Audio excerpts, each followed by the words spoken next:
ئەخر عەقڵی ئێمە خۆویستەکەم، عەقڵی ئێمە بێ لە عەقڵی خەڵکا جیابێ. کابرایەک حتا ئیستاکەنە ئەمڕۆ جومعەیە دانیشتووە لە باخا سەرگەرمەکات، دانیشتە خۆی سەرخۆشەکات. ئاخر جیاوازە مەشروب خۆرێک لەگەڵ مشەخۆریەکات، جیاوازە لە مشور خۆرێک. ئەم سیانە چۆن نەبن بەیەک؟ کابرایەکە حتا ئیستاکەێنە و حتا سبەینێ بەیانیشی لێ ئەبێتەوە هەر سەرخۆشە لەگەڵ من و تۆ عەقڵێکی ئەم جەمعەیە چۆن ئەوێ بەراوردیکەین؟ بڵێ وەڵای من لە پێش ڕێکخراوی فڵانەوەین، هەر ئەی بە خۆمان بەراوردکەین. منێکی مشور خۆر بە کەسێکی مەشروب خۆر ئەستان حەق نییە. هەر ئەفەنەجعل المسلمین کالمجرمین ما لكم كيف تحكمون قل لا يستوي أصحاب النار وأصحاب الجنة أصحاب الجنة هم الفائزون. چۆن ئەم دوانە ئەکەی بەیەک؟ چۆن ئەم دوو ئەخلاقی بەیەک؟ چۆن خۆ بەراورد دەکەی و هەر ئەی بە خۆمان بەراورد بکەین؟ ئەی تۆ نابێت ڕەخەم یەک بی لە هەموو شتێکە؟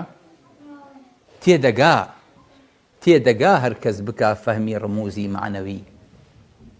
هەمامەتانە تێدەگا هەر کەس بکا فەهمی ڕموزی معنەوی.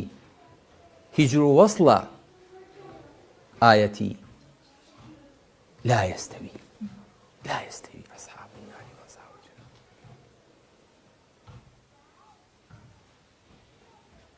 تێدەگا هەر کەس بکا فەهمی ڕموزی معنەوی.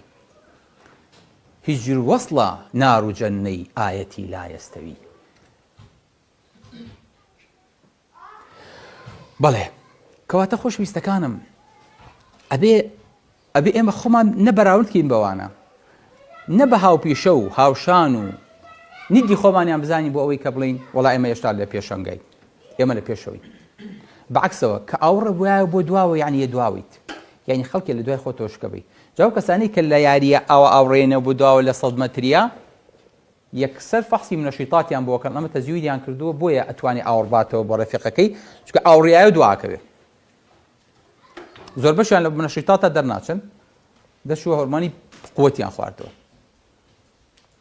کە تو ئاوڕدایە بۆ دواوە دواکەویت، نابێ ئاوڕبیتەوە بۆ دواوە. پێغەمبەری خوا صلی الله علیه و سلم لە مەساری ژیانی خۆی بە سەیری پێشەوەی کردەوە، قەت ئاوڕێی نەهاتەوە. هەر ئەرقەلەیەکیشیان بۆ دانابێ لە پێشەوە دایاناوە نەک لە دواوە. هەر کەسێکیش دواوە تێی هەڵای تۆ بزانێ لە پێشەوەیت. إذا ركلك أحد من خلفك فاعلم أنك في المقدمة. هەر کەسێک دواوە تێی هەڵای بزانێ تۆ لە پێشەوەیت.